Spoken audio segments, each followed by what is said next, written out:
Hello everyone, welcome to my YouTube channel Career Chasers. So आज का session होगा banking awareness की series का part 10 which is difference between RTGS and NEFT। So अगर इसके बाकी के लेक्चर्स आपने नहीं देखे हैं सो बैंकिंग अवेयरनेस की प्लेलिस्ट का लिंक डिस्क्रिप्शन बॉक्स में गिवन है, आप चेक कर सकते हैं। सो चलिए स्टार्ट करते हैं आज का session. So RTGS and NEFT आपके एग्जाम के पॉइंट ऑफ व्यू से बहुत ज़्यादा इंपॉर्टेंट है एंड अभी हम उससे रिलेटेड जो भी डिस्कस करेंगे वो डायरेक्ट लिंक्ड होंगे आपके एग्जाम के क्वेश्चन से। सो चलिए स्टार्ट करते हैं। सो RTGS का फुल फॉर्म क्या होता है? Real time gross settlement. And वहीं आपका NEFT का फुल फॉर्म क्या होता है? National electronic fund transfer. RTGS and NEFT आपको पहले 24/7 फैसिलिटी प्रोवाइड नहीं कराते थे, पर कुछ टाइम पहले से ही आपको ये फैसिलिटी प्रोवाइड करा रहे हैं।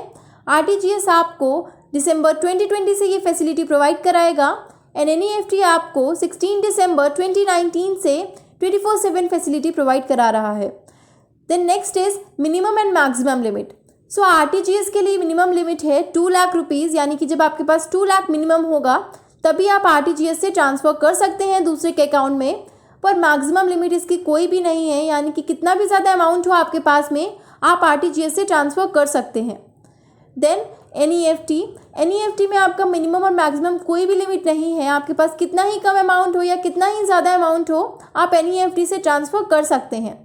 इसे आप ऐसे भी याद रख सकते हैं कि NEFT के स्टार्टिंग का लेटर है N, जिससे आप डिनोट कर सकते हैं नो लिमिट, यानी कि इसकी मिनिमम और मैक्सिमम कोई भी लिमिट नहीं है। एग्जाम में पूछा जा चुका है। The next is RTGS is way more expensive than NEFT, यानी कि जो RTGS है उसकी चार्जिंग फीस जो है वो NEFT से ज़्यादा है। उसका भी रीज़न है कि जो RTGS है आपका वो तुरंत के तुरंत आपका ट्रांसफ़र कर देता है, यानी कि आप अपना अमाउंट लेके जाएंगे उनके पास तो वो विद इन मिनट्स आपका ट्रांसफ़र कर देंगे, पर NEFT में ऐसा नहीं है।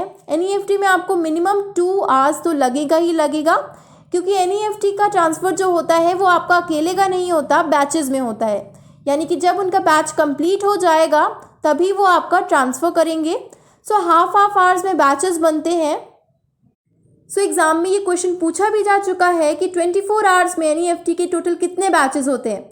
सो मैंने आपको बताया हाफ आवर्स के बैचेस होते हैं, सो आप कैलकुलेट कर सकते हैं 24 आवर्स में टोटल 48 बैचेस होते हैं NEFT के, जिसमें वो फंड ट्रांसफ़र करते हैं। देन नेक्स्ट इज जब आप RTGS कराने जाते हैं तब आपसे आपका IFSC कोड मांगा जाता है। सो IFSC कोड आपका 11 डिजिट कोड होता है जो कि 3 पार्ट्स में डिवाइडेड है। स्टार्टिंग की 4 डिजिट्स डिनोट करती हैं bank name and 5th digit denote करती है आपका 0, जो कि फ्यूचर यूज़ के लिए रिजर्व होता है।